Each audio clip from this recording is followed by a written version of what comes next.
कहानी शुरू करने से पहले नीचे लाल बटन को दबा दो। नीली आंखों वाली परी की कहानी। सालों पहले भानिया राज्य में कर्ण राजा का शासन चलता था। राजा का दिल बहुत साफ था। वो हर त्योहार के दिन लोगों को दान देते थे। इस साल भी एक त्योहार के अवसर पर राजमहल में दान लेने वालों की भीड़ लग गई। राजा ने सबको भर भर कर दान दिया। अंत में कमर को झुकाते हुए एक महिला राजा के पास दान लेने के लिए पहुंची। लेकिन तब तक राजा के पास दान देने के लिए कुछ भी नहीं बचा। राजा ने तुरंत अपने गले से हीरे का हार निकालकर उस महिला को दे दिया। वो महिला राजा के सिर पर हाथ फेरते हुए आशीर्वाद देकर चली गई। अगले दिन राजा अपने बगीचे में बैठकर सोच रहे थे कि मेरे जीवन में एक पुत्र की कमी है। भगवान ने मुझे सब कुछ दिया लेकिन पुत्र सुख पता नहीं क्यों नहीं दिया। तभी राजा के गोद में आकर एक आम गिरा। राजा इधर उधर देखने लगे। उनके मन में हुआ कि आखिर यह आम मेरी गोद में आया कैसे। वैसे तुम्हारे भाग्य में पुत्र सुख तो नहीं है, लेकिन तुम दिल के साफ हो और बहुत दानी हो, इसलिए तुम्हें ये सुख मिला है।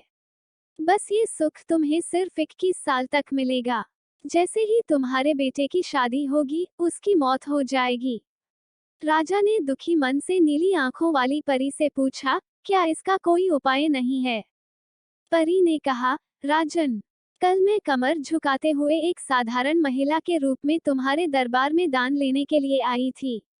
देखो, जो माला तुमने मुझे दी थी, वो मेरे गले में है। तुम्हारे इसी कर्म और दूसरों की मदद करने की भावना के कारण मैं तुम्हें पुत्र का आशीर्वाद देने के लिए आई हूँ। लेकिन तुम्हारा बेटा 21 साल से ज्यादा नहीं जी पाएगा। फिर भी तुम उसकी मौत होते ही उसे एक संदूक में डाल देना। उसके बाद संदूक में 4 दही के घड़े रखना और बीच जंगल में लाकर छोड़ देना। इतना कहकर नीली आंखों वाली परी वहां से ओझल हो गई। राजा ने महल जाकर सारी बात अपनी पत्नी मैथिली को बता दी और उसे आम खाने के लिए दिया। राजा की पत्नी ने आम खाने के ठीक 9 महीने के बाद एक पुत्र को जन्म दिया। बेटा होने की खुशी में राजा ने बहुत बड़ा जश्न रखा। जश्न के बाद बेटे का नाम देव रखा गया। होते होते राजकुमार देव की उम्र 21 साल की हो गई। उसके विवाह के लिए प्रस्ताव आने लगे। राजा ने एक बुद्धिमान लड़की वत्सला से अपने बेटे की शादी करा दी।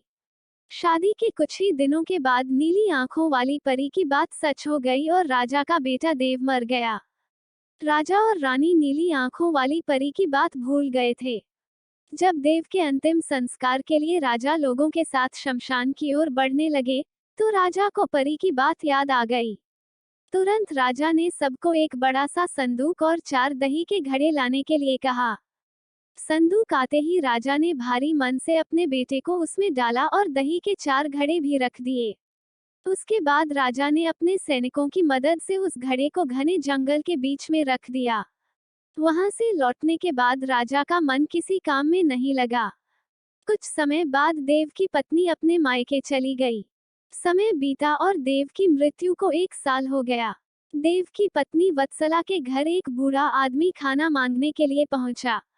उसने बड़े प्यार से उसे खाना खिलाया।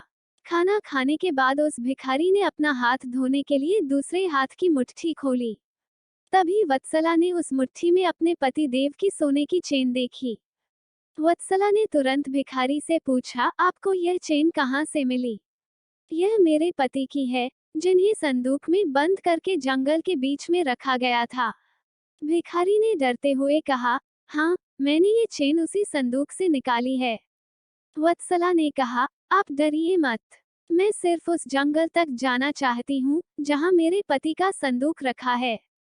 भिखारी ने कहा, वह भयानक जंगल है, मैं आपको वहां तक नहीं लेकर जा पाऊंगा। हाँ, आप चाहो तो मैं आपको उस संदूक से थोड़ी दूर ले जाकर छोड़ सकता हूँ। वत्सला तेजी से भिखारी के साथ जंगल तक पहुंची। घने जंगल से पहले ही भिखारी वहां से चला गया। फिर वत्सला अकेले अपने पति के संदूक को ढूंढने के लिए निकल पड़ी। वहां जाकर उसने अजीब सी चीजें देखी। उस संदूक के पास बहुत सारी परियां थीं। वत्सला पेड़ के पीछे छुपकर उन्हें देखने लगी। वत्सला ने देखा कि सारी परियों के बीच से एक नीली आंखों वाली परी आई और उसने संदूक में एक लकड़ी देव के मृत शरीर के सिर के पास और एक पैर के पास रखी। तभी देव संदूक से बाहर निकल आया। परियों ने देव को मिठाई खिलाई और दोबारा संदूक के अंदर डालकर लकड़ियों की स्थिति बदल दी। रोज रात को नीली आंखों वाली परी इसी तरह से देव को संदूक से बाहर निकालती और फिर उसी में भेज देती थी। वत्सला डरते हुए उसी जंगल में फल खाकर 3 से 4 दिन तक ये सब देखती रही। एक दिन वत्सला ने भी संदूक खोलकर नीली आंखों वाली परी की तरह ही लकड़ी की स्थिति को बदला। तभी देव संदूक से बाहर निकल आया। देव ने जैसे ही अपनी पत्नी को देखा, वह हैरान हो गया। देव कुछ बोल ही रहा था कि अचानक वत्सला बोल पड़ी, मैं आपको इस जंगल में इस स्थिति में रहने नहीं दूंगी।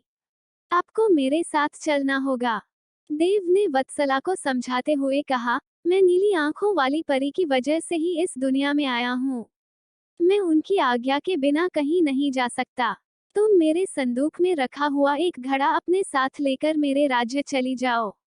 वहाँ छुपकर रहना। तुम्हें 9 महीने बाद एक पुत्र होगा, तब मैं तुमसे मिलने आऊंगा। अब तुम लकड़ी की स्थिति बदलकर मुझे पहले की तरह संदूक में जाने दो। वत्सला ने अपने पति के कहे अनुसार ही किया। सबसे पहले संदूक में पति को भेजा, फिर वह दही का एक घड़ा लेकर रूप बदलने के बाद राजमहल पहुंचे और रानी को चिट्ठी भेजकर रहने के लिए जगह मांगी। रानी ने दया करके उसे राजमहल के पास ही एक कमरा रहने के लिए दिया। जब रानी को पता चला कि वह गर्भवती है, तो रानी उसका ख्याल भी रखने लगी।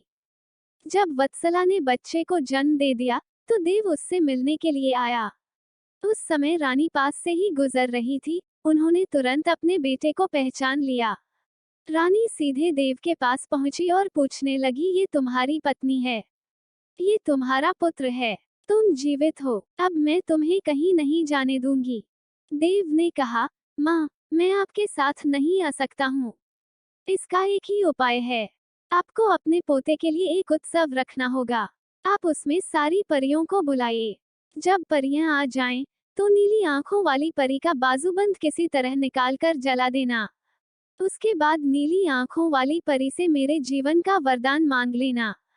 इतना कहकर राजकुमार देव वहां से चला गया। उसकी मां ने दुखी मन से उसे विदा किया। कुछ ही दिनों में रानी मैथिली ने अपने बेटे देव के कहे अनुसार जश्न रखा और सारी परियों को भी बुलाया। सभी जश्न में डूबे हुए थे। तभी रानी मैथिली का पोता रोने लगा। रोते बच्चे को देखकर नीली आंखों वाली परी ने उसे अपनी गोद में उठा लिया। तभी रानी मैथिली ने परी से कहा, देखिए न, इसे आपका बाजूबंद पसंद आ गया है। तभी तो आपके पास आते ही इसने रोना बंद कर दिया। क्या आप कुछ देर के लिए अपना बाजूबंद इसे खेलने के लिए दे देंगी? परी ने तुरंत अपना बाजूबंद उस बच्चे को दे दिया। रानी मैथिली को इसी मौके का इंतजार था। उसने सबकी नजरें बचाते हुए उस बाजूबंद को आग में डाल दिया। नीली आंखों वाली परी ने अपने जलते बाजूबंद को देखकर रानी मैथिली ने पूछा, आपने ये क्या किया? अब हम आपके बेटे देव को अपने पास उस जंगल में नहीं रख पाएंगे। ये सुनते ही रानी मैथिली ने रोते हुए परी से प्रार्थना की।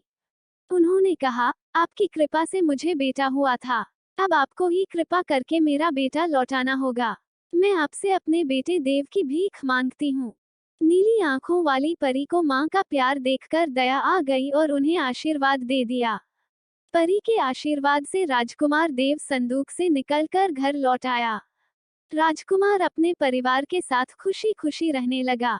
कहानी से सीख, विनम्रता से सबका दिल जीता जा सकता है और सब्र व सही रणनीति से इंसान मुश्किल काम को भी पूरा कर लेता है।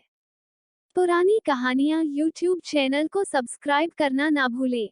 अगली वीडियो में मिलते हैं एक और रोचक कहानी के साथ। तब तक आप वीडियो के नीचे लाल बटन को दबा दें।